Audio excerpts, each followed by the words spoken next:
Project Wingman is the Metal Gear Solid of playing games, and like Metal Gear Solid, it doesn't make any sense and doesn't try. In this game, you will face off against the leftist party who have now escalated to all-out war and have managed to take over all of California and the Pacific Ocean. But if it weren't for Earth doing a little trolling, they would not have made it this far, because a few years ago, Yellowstone decided to give the Earth 5 big booms. This gave us a new material called the cordium. By doing some experimenting, we figured out that this crystal is capable of supplying endless geothermal energy. But instead of, giving the energy out for free, we decided to instead LCV. Remember that is going to be important, very important. Cut to modern day, which is 500 years in the future. The Federation and Cascadia are locked in mortal combat. Cascadia is getting their asses beat, but in a final chance to turn the war in their favor, they contract the legendary group of fighter pilots known as the Hitman Team, consisting of Monarch, Diplomat, Comet, President, and our radio man, Galaxy. So we get into our choice of plane, which for me is the F4. Then I immediately regret that because I did not look up the controls beforehand. Our first goal is to take out those fucking BT bombs! This may seem easy, but by the middle of the game, you're going to have so many targets that it doesn't matter. After embarrassing myself because I didn't know how to change targets, I am finally able to understand what I'm doing and lock in. After dive bombing into the ocean, loading back in, we are able to destroy everything on the island. Bad news, the enemy called in for reinforcements, and you know what makes this worse? They are starting to use flares. Something that at the time I didn't know how to use. Anyways, after taking care of them, we then hear a very big boom. Congratulations, you have reached your destination. Barbecue chicken alert! Barbecue chicken alert! In the first half of this mission, all you're doing is fighting other jets. While it doesn't make for any good gameplay, it does give me time to talk about how the standard missile will be your best friend throughout this entire game. It was perfect. This thing can do it all. Jets, AA, doom ships. This thing is basically all you need to finish a level. That's why he's the MVP! Speaking of which, after flying face first into it, we then meet the Doom Ship, a flying behemoth that is pretty much just a platform to put AA guns and missiles in the sky. They're not that strong, but they're pretty cool. Beat 'em up, beat 'em up, beat 'em up, beat 'em up. Mission 3 was pretty cool, I think. I don't remember anything about it. However, off rip, you can tell the war for California is heating up, with not only the Federation sending in more troops, but the Resistance is also sending in its own troops. And if you don't think the war is heating up, let me introduce you to the first boss fight of this game against Crosswalk's Elite Squadron. Anyways, That's gonna smell like you farted.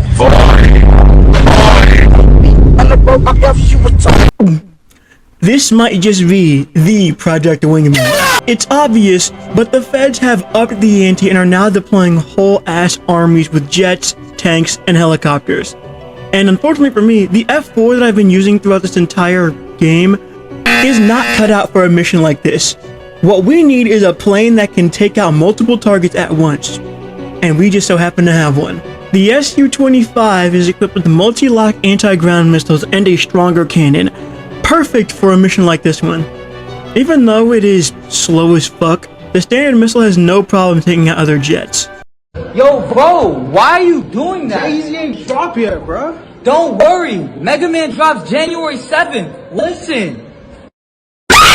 The war for California is reaching critical stages, but to fully understand what we are fighting for, let me give you some world building. After the leftist party successfully killed everybody that didn't align with their beliefs, they were able to become the Pacific Federation and founded Pacifica, a country without borders. The US, seeing the immediate threat they posed to the entire world, started funding resistance fighters within its borders. Now, here's the question. Is this the actual story, or am I just rage baiting you? Maybe you would figure it out if you bought and played the game. Anyways, we then take the fight to the feds, and as you can see, there's a lot we need to destroy. After attacking the city, we then have to deal with this. Don't worry. Get us out of it! Fade. Fade. Jesus Christ, y'all have like 90 missiles locked onto me specifically. That's a hit. That's a hit. It's a hit. It's a hit. It's a hit. It's a hit. It's a hit. It's a hit. Oh my god. We- Oh my god. Damn. Dude, how many? Bro. What the f are they shooting? How many missiles? Okay, I just We- went Mach speed. Evade. I don't have a flare. You're so... I'm down. I'm dead. Unless we can just... Oh, we're dead. As you can see, the feds are throwing everything they have at us to stay in power. Luckily, there's a one-button solution for any missile hot on your ass.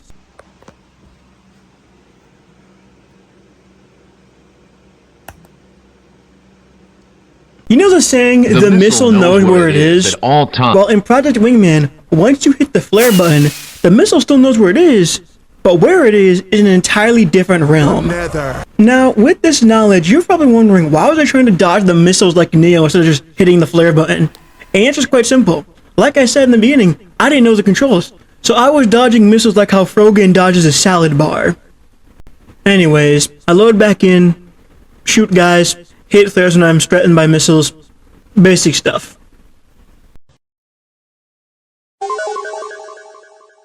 In this mission, you take the fight directly to their fuel sources.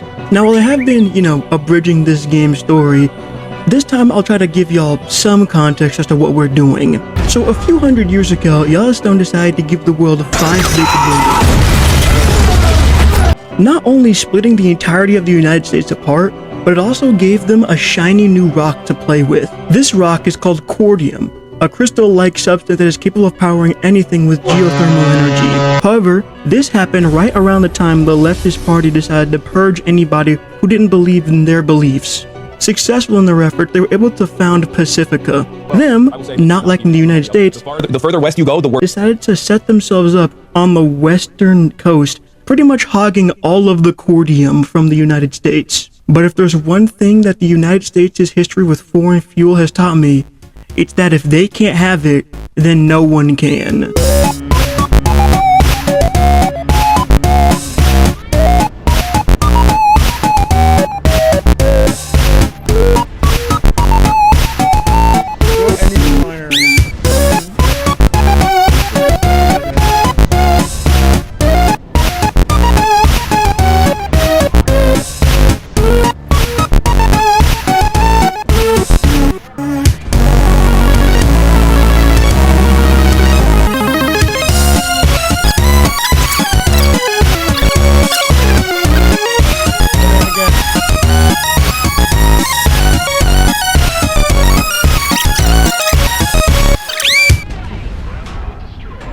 I mean, all you do in this mission is destroy boats. My head is cramping. This is not making stop. Okay, so there are 2 reasons why this video took so long to make. The first is that I was having a lot of trouble coming up with ways to write the script because there was a lot of filler in this game. And the second is that I actually did manage to complete this video, but because of my sheer incompetence, I somehow managed to lose it. Though I want to talk about one moment in this mission, and that's the moment where I shot down a civilian airliner and lost the mission because of it. What? This mission happens at night and you target radar. Oh, Jesus. This mission has you This does attack not- communication Oh, no, station. grounds. God, is there anything that happened in this game? Okay, I know this game has a lot of mid, but this mission is the best mission in the game. In late 2023, I decided to start my YouTube career for good. And while doing that, I stumbled upon a MaxSource Project Wingman video. I was watching this video, asking myself, should I make a video on this game? But that question was quickly answered when he said this. Mission 11 is Project Wingman. However, at the time, I didn't believe him. So I bought the game in like January 2024. I didn't even start playing it until July 2024. And I didn't even get to Mission 11 until January 2025. But when I got to Mission 11, I understood everything. This mission exists solely to show you the scope of what you're dealing with. For most of this game, you are dealing with either fuel stations or small armies. But that's not the case anymore. These aren't just isolated events. This is all-out war, and this is just the start of it. Also, this level's music is absolute peak.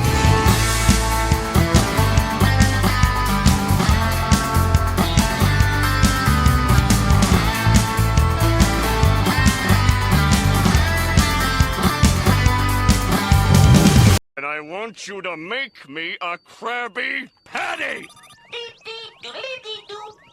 Response. Mission 12 has you try to take out an oil rig, but of course, like every other time you try to do something, the Federation is waiting for us with railguns and AA cannons in order to turn us into burnt toast. There's also a line in this mission that I wanted to put in this video, but like a lot of my footage for this video, it just vanished. So instead, here's this video. He's in, boys! He did it! He said it! This mission is a massive sneak attack. I say that because for the first half of the mission, there is not a single plane. So yeah. Element of surprise! I also want to cover Mission 14 in this section for one reason. Both of these missions were taken from a stream titled California right now, and that's because at the time, California was pretty much on fire. So the fact that Mission 14 takes place in a forest fire has to be a coincidence. This wasn't even Game Grumps Versus until a minute ago. I've played this game 1,000 times and I've never seen that much score before. I've never played. My dad works at Nintendo! Mission 15. It's becoming very obvious the Federation is losing. I mean, this is just free elims. Well, that was until...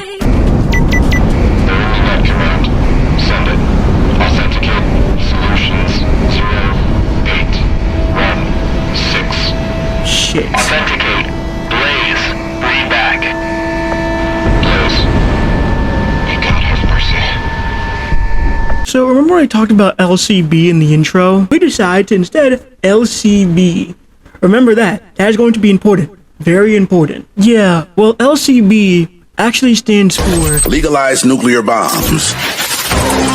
Swag Messiah. That's right. The Federation decided that they're going to end this war as soon as possible. So they strapped cordium to missiles and launched them at us. But because everybody on the Hitman team has plot armor, we were able to survive and make a runaway. But of course, like every other fucking time in this game, another problem appears. Some random French woman named Frost is getting paid by the Federation to kill us. Unfortunately for her, like I said, everybody on the Hitman team has plot armor, so we were able to beat her and then go into hiding for 2 months.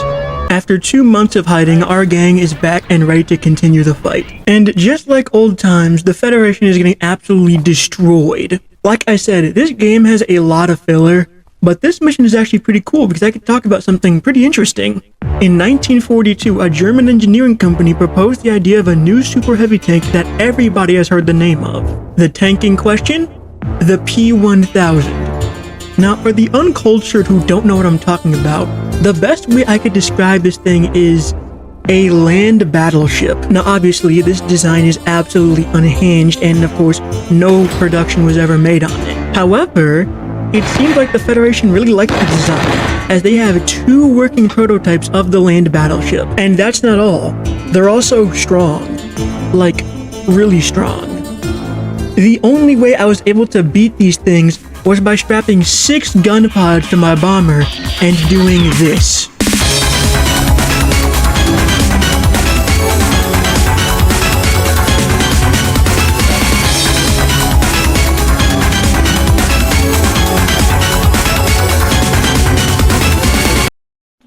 Man, you ain't even had to do me like that, pimp. You ain't even had to do me like... Hey, this man just... I don't want to do this no more. After beating the washed allegations, we returned leading an assault on the same place where the Federation tried to nuke us. Of course, Crimson One, who I've neglected to talk about because I'll talk about him later, is not happy that we survived, and it doesn't take long for him to get here. Of course, we then proceed to attack him, and this is where his parasocial relationship with us gets revealed, talking about how he should have killed me at Yellowstone, and the Federation even called him an obsessed. This has the added effect of a rage-baiting diplomat. God, just shut him up! How dare! Shut up! Nobody asked! Who? You think we asked specifically to fight you? You think I care so much to keep fighting you? You wild dogs, of course. Shut up! Just shut up! Fight us! Don't talk! I don't care! Shut up! The point where he literally quits the VC. Not having radio transceiver is off. Anyway, after dealing with him, Crimson One goes down, but he then does this. There we go.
This is it.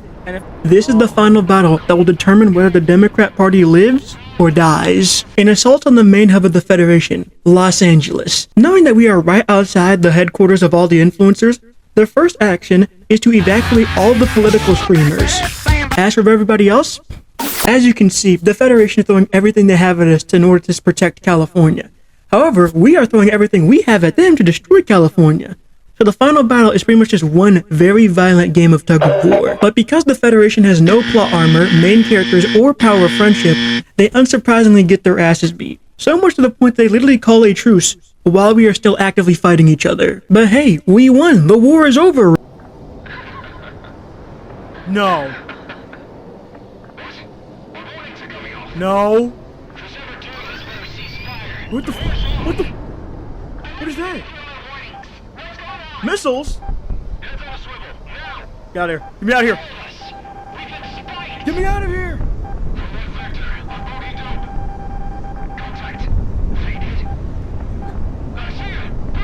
What is it?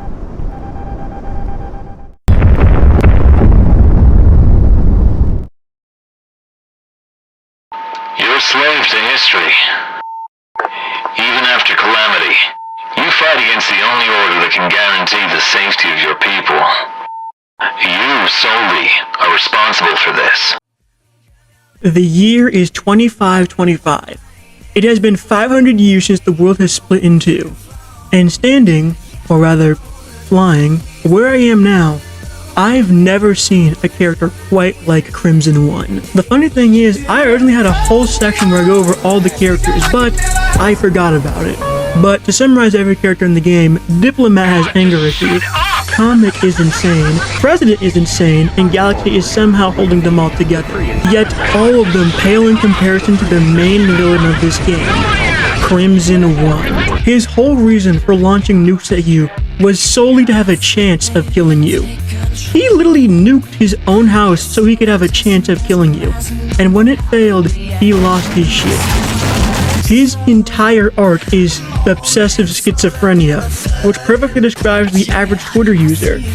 And when I figured that out, I came to the horrifying realization that this game, Project Wingman, is just one massive allegory for modern day social media. The petty beef, the many characters, the fact that the entire game takes place within California. This game is just a massive reference to internet beef and how it can spiral from a petty tweet to an all-out war. And I love every second of it.